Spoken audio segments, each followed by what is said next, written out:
Hey guys, today I'm going to be repairing a rubber doorstop that actually broke off a few weeks ago and has been making dents on my door. I'm going to be using Versimold to actually make the rubber part. I'm going to cure it, and it should only take a few minutes. I want to add a little bit of flair to this doorstop, so I'm actually going to mold the rubber part out of an orange puck of Versimold. No one's really going to see the doorstop, but I figure I might as well add a little extra flair to the room since it's a bit Teutonic as it stands. Okay, the first thing I'm going to want to do is break off a piece of the Versimold. I'm not going to need too much. Obviously, this is pretty small, so I'll probably need just a few grams. So I'm just going to start pulling some off. Oh, yeah.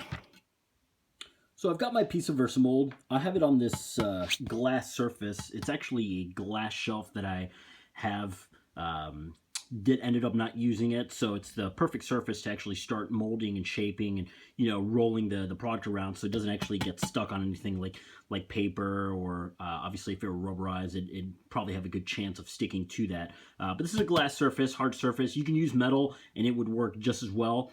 Obviously, I've just chosen to use glass because I have this laying around. So I'm going to go ahead and work this for a little bit, and I'm going to shape it into the rubber end part that will go to the end of our spring-loaded doorstop. I guess that's what they're called.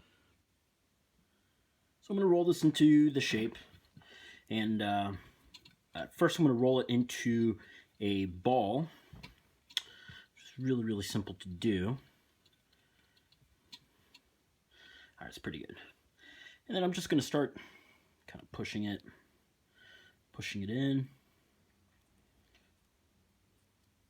kind of in a concave shape, almost like a rubber cereal bowl.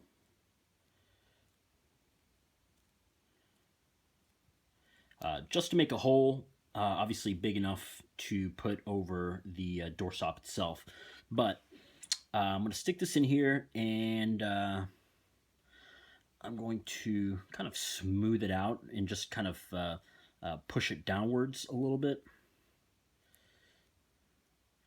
Yeah, just like that. So what I intend to do is, it's probably going to look pretty awful when I first cure this, but my intentions are to actually cut around with a knife so that I get like a straight cut and it actually looks, pretty decent. So I'm going to push this down a little bit further. That actually looks about pretty good. And then I'm going to cure it. I'm going to use a standard Ryobi heat gun. You can get these anywhere in Home Depot, Lowe's, your local hardware store. They're actually pretty inexpensive, and there's tons of uses for them. I had one lying around, but you can actually use your oven setting at anywhere between 220 to 250 degrees. And setting it for something this small would probably be about anywhere between 3 and 4 minutes. So I'm just going to shoot some heat towards this, and we'll get a final product. I'm going to set this on high, and I'm not going to get too close to it. You definitely don't want like an open flame environment, and obviously this isn't an open flame, but it's pretty close to it.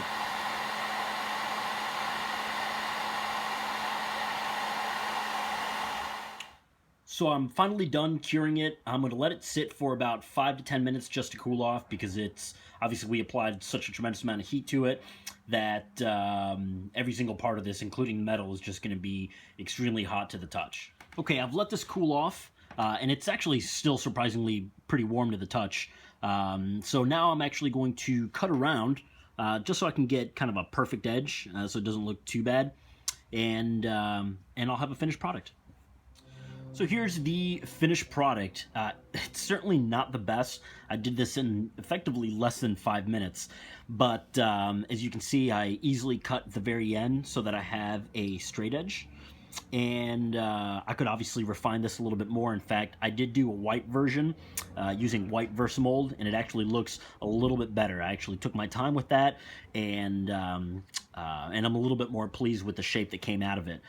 With that being said, it's really, really easy to make, custom rubber parts for household items, throughout either your office, your home, your garage, your car. Basically, whatever you can imagine, you can pretty much make with this product. You just kind of have to be a little bit clever and a little outside of the box thinking, and you can come up with some really cool stuff. And here's the final product. It's my rubber doorstop using Versimold, which took me less than 10 minutes, probably from start to finish. Obviously a little bit more, only because I had to record this video. If you guys want to see any other things being made, please let me know in the comments. Please subscribe to the channel. Let me know what I can do for you. And obviously, if you guys have any questions, just let me know. Happy to help.